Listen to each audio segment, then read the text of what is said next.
بسم الله الرحمن الرحيم. السلام عليكم ورحمة الله وبركاته. كل سنة وانتم طيبين. ربنا يا رب يجعل السنة الجديدة سعيدة علينا وعليكم جميعا، ويجعلها أحسن وأفضل من السنة اللي عدت إن شاء الله بإذن الله. طبعا كلنا ما بنستغناش أبدا عن العيش الفينو في البيت.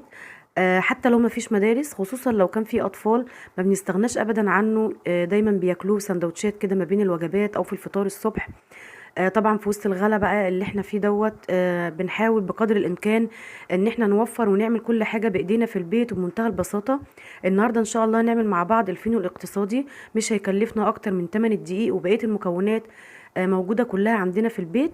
وعلى فكرة الكمية ديّة بنُص كيلو دقيق بس، موفّر جدًا واقتصادي وجميل، هش زي ما أنتم شايفينه مورّق، بجد حلو أوي، أوي، أوي. طريقته سهلة وبسيطة، إن شاء الله بإذن الله تعجبكم. ان شاء الله مش هياخد معاكم اي وقت خالص اكتر من وقت الخمر وبس.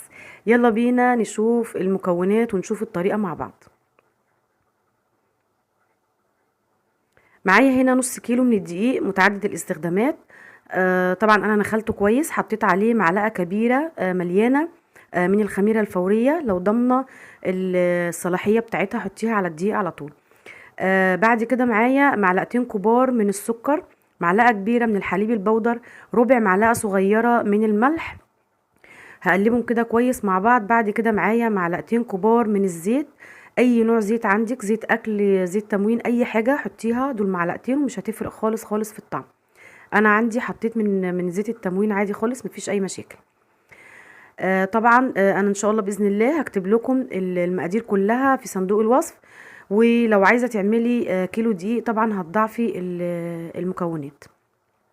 بعد كده انا طبعا فركت بس الزيت كويس الاول مع الدقيق لحد ما اختفى خالص. بعد كده معايا بقى الميه الدافيه. مش هقدر طبعا احدد كميه الميه الدافيه قد ايه، لان كل دقيق بيختلف عن غيره. هحط بس الميه بحذر زي ما انتم شايفين كده، شويه بشويه، مش هدلق على طول. انا عايزاها تكون عجينه طريه وفي نفس الوقت بتلزق بسيط قوي قوي في الايد زي ما انتم شايفينها كده. طبعا انا عجمتها اكتر من ربع ساعه، لازم تخدميها كويس قوي قوي قوي في العجن. انا بس مرضتش اطول عليكم. بعد ما خلصتها عجن خالص حطيت عليها كمان معلقه كبيره من الزيت، وعجمتها كويس لحد ما الزيت اختفى خالص في العجينه. بعد كده سبتها في مكان دافي لحد ما اختمرت معايا وحجمها زاد زي ما انتم شايفين كده. انا معايا هنا صينيه اهي جنبي، حطيت عليها كيس بلاستيك. هبتدي دلوقتي اكور بقى الحجم اللي انا عايزاه واحطه كده على طول على الكيس. طبعا الكرة اللي هوريها لكم ديت كده الحجم دوت عمل معايا رغيف فينو متوسط زي اللي انتوا شفتوه في بداية الفيديو اهو. عايزة بقى انت تصغري او تكبري حاجة ترجع لك انت. الحجم دوت عمل لي من النص كيلو دقيق 13 رغيف فينو زي ما شفتوه كده في الاول. الحجم ده حاجة حرية ليكي انت. تمام كده. بعد ما بقطعهم كده بسيبهم حوالي 10 دقايق علشان العجينة ترتاح واعرف افردها كويس، يعني تتفرد معايا بكل سهولة. طبعا لازم نغطي وشها كده علشان وشها ما ينشفش. بعد كده هبتدي افرد فيها كده على طول.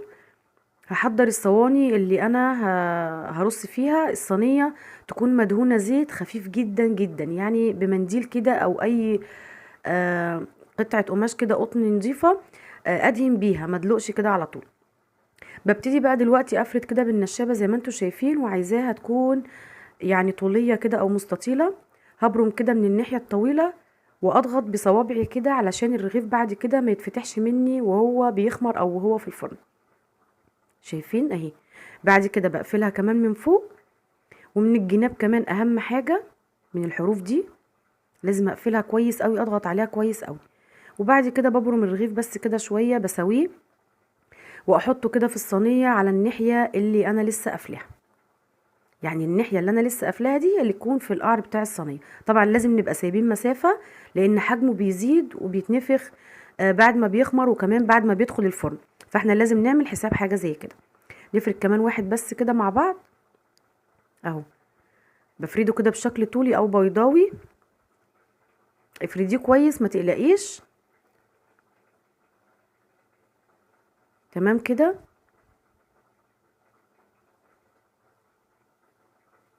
بعد كده ببرمه من الناحية اللي هي الطويلة اهي، واضغط كده بصوابعي، ادوس عليها كده بصوابعي علشان تلزق في بعضيها.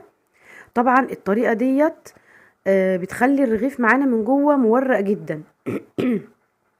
جربوا بس كده بنفس الطريقه ومش هتندموا ابدا. لازم طبعا نقفل الجناب كويس قوي. اهي الناحيه اللي انا قفلتها دي هي اللي هحطها في الصينيه من تحت. طبعا بعد كده بغطيه وبسيبه لحد ما حجمه بيتضاعف او بيخمر تاني زي ما انتوا شايفين كده. معايا بقى هنا شويه من الحليب. بدهنه كده بالفرشه يعني بخفه جدا علشان ما اخرجش الهواء اللي دخل جوه رغيف الفينو. بدهن بس كده الوش بتاعه. وعندي بقى الفرن في الوقت ده كنت مشغلاه قبلها ب10 دقايق. بشغل الفرن من تحت بس على درجة حرارة 220. وبحط الصينية على الشبكة. وبخلي الشبكة فوق الصاجة على طول، يعني اول رف كده فوق الصاجة على طول بحطها فيها. بعد ما بيحمر من تحت لو حسيت ان هو لسه عايز لون من فوق بشغل الشواية بس كده شوية. اول ما بيطلع على طول بغطيه كده بفوطة مبلولة علشان الوش بتاعه بعد كده يبقى طري. لو ما عندكيش او يعني لو متوفر عندك البخاخ المية النضيف بتاع المطبخ هبخ كده وشه بشوية مية وخلاص. طبعا انا بسيبه يعني بخلي بس الفوطة ديت كده حوالي 3 دقايق. بعد كده بشيلها وبسيب العيش في الصواني لحد ما بيبرد خالص تماما، وبعد كده بشيله على طول. زي ما انتوا شايفينه كده، شايفين مورق ازاي من جوه. جميل جدا وطعمه جميل جدا، خفيف وهش وفي نفس الوقت مشبع جدا جدا جدا. بجد حلو قوي زي القطن من جوه. الكاميرا والله ظلماه، ده هو من جوه ابيض قوي. العيش بجد تحفه جدا جدا. جربوه ان شاء الله باذن الله يعجبكم. ما شاء الله النص كيلو رمى معايا كميه حلوه. شايفين طري ازاي؟ طبعا انا استعجلت كمان عليه، كان لسه دافي شويه علشان كده وشه شقق شويه زي ما انتم شايفين كده.